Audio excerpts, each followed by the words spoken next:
magic, reality, a book that I put in there so that the slideshow doesn't look ugly. I mean, it still kind of does, but not as bad.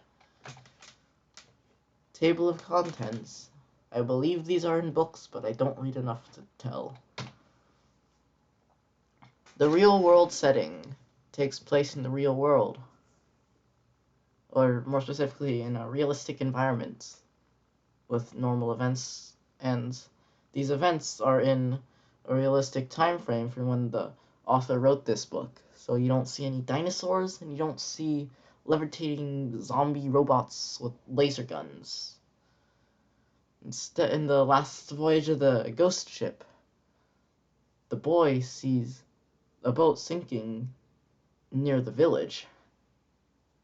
This village has real events occurring in it, and it can be treated as if it is a real village in Colombia without any stir in reality.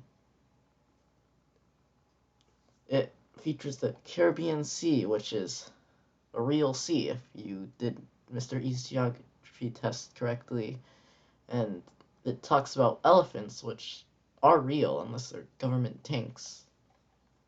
But who knows?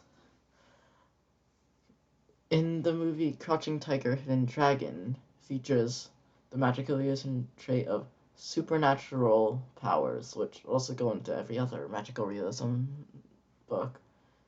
It also has a big emphasis on destiny. And yeah, this image is from the movie. They're kind of sword fighting on a little branch. You know, they're fighting on a branch, which is supernatural because if we fought on a branch, the branch would break and we'd go falling to our deaths. And also, there's jumping off a mountain. He didn't die, he wasn't even hurt. If I jump off a mountain right now, I think I'd die. I don't know, I haven't tried it. Maybe I survive. Maybe I float away and never return. Which is pretty much the same as dying, but who knows. Authorial reticence. It's treating the unordinary as ordinary. Kind of like the elephant in the room expression, where no one brings up the elephant in the room. Because in magical realism, there's always an elephant in the room. He's a welcomed guest. He's the mascot of this little office. Like in The Handsomest Drowned Man in the World, there's a big dead guy who washes up in a village, and no one is super surprised. They're just, yeah, it's a dead guy. This happens all the time. So instead of women in a circle sewing with a dead guy and screaming, "Oh my god, is that a dead guy?" They just kind of, yeah, it's a dead guy. You see that all the time, don't you? Hybridity. It has two complete opposites, and they're kind of put together to one nice little story. Or sad story, like in the case of The Incredible and Sad Tale of Innocent Arendra and Her Heartless Grandmother.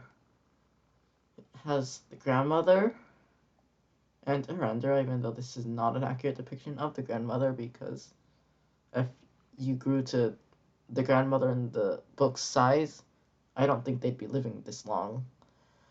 But yeah, so little Arendra is just turned 14, as it says in the quote. Really timid.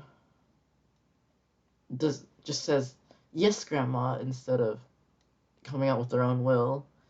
Until later in the story, while Grandma is do this, do that, wash dishes, do the laundry. And it shows the power dynamic and contrast between the two. The political message. It's a message about politics. A lot of the time, these books are written in primitive governments, like dictatorships, and they dislike imperialism, like in Garcia Marquez's Colombia with the good old United States of America. And in A Very Old Man with Enormous Wings, it shows about capitalism and how people would go to any lengths just to make a profit. So in this story, there's a couple, and there's this guy with wings who's very old, smelly, and he just shows up out of nowhere. And these guys, they think it's pretty cool to keep him in a chicken coop where he could barely fit and get 5 cents for people who want to see this old man with enormous wings. And this is not humane because you can ask PETA about this. I'm pretty sure they'd agree with me that you don't want to hold captives of animals and not treat them well at all. They barely give them enough food to eat, and they just want to make money. It's pretty horrible. But yeah, that's what these people do. Metafiction. It's like in Minecraft when you can change it from first person to third person. You can also change it to second person. It's when the story changes points of view, and it can also break the fourth wall. So in Blackamon the Good, Render of Miracles, it starts off with describing Blackamon the Bad, and then it goes to him addressing the reader as if they're in the audience to advertise his special not fake antidote. So if you read this, you can see that it doesn't make sense grammatically, kind of, but it works because it's magical realism. Ghost Storybook is just one really, really long sentence that spanned across like 3 pages. Personal connection, I feel like that, or the connection to modern society, I don't know, they're both true. It's Eva is inside her cat. It's the most relevant because suicide, it's not a joking matter, it's real. People do take their own lives and it's horrible. But they do it thinking that it's gonna get them out of the pain. Like Ava has the disease or that she's very beautiful, but it's like there are insects crawling around in her blood and it's really painful. She can't sleep. So she wants to put herself to sleep. Like people these days, like we all want to escape from the stress from school. You have assignment this, you have this project, this final, edit this, do that. It's so much stuff. Pressure to succeed, even though that we know that we're not going to be able to do that.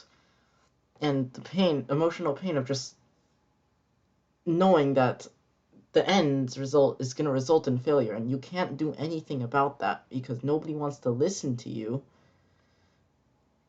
And you know that everything's going to go down and there's nothing you can do. So this occurs when everyone thinks about this and as that the negative effects have overridden the positive effects. Like she focuses more on the pain and doesn't care about the beauty portion of this, so that, and in the people of today's, it's all the downs in life that they're treated more impactfully than the ups.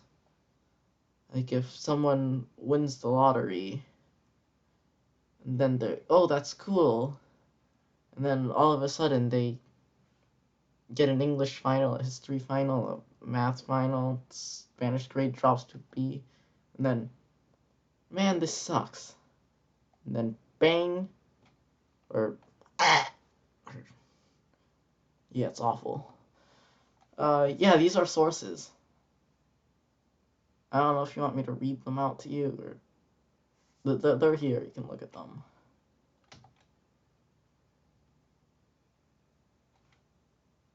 Yeah, thanks for watching.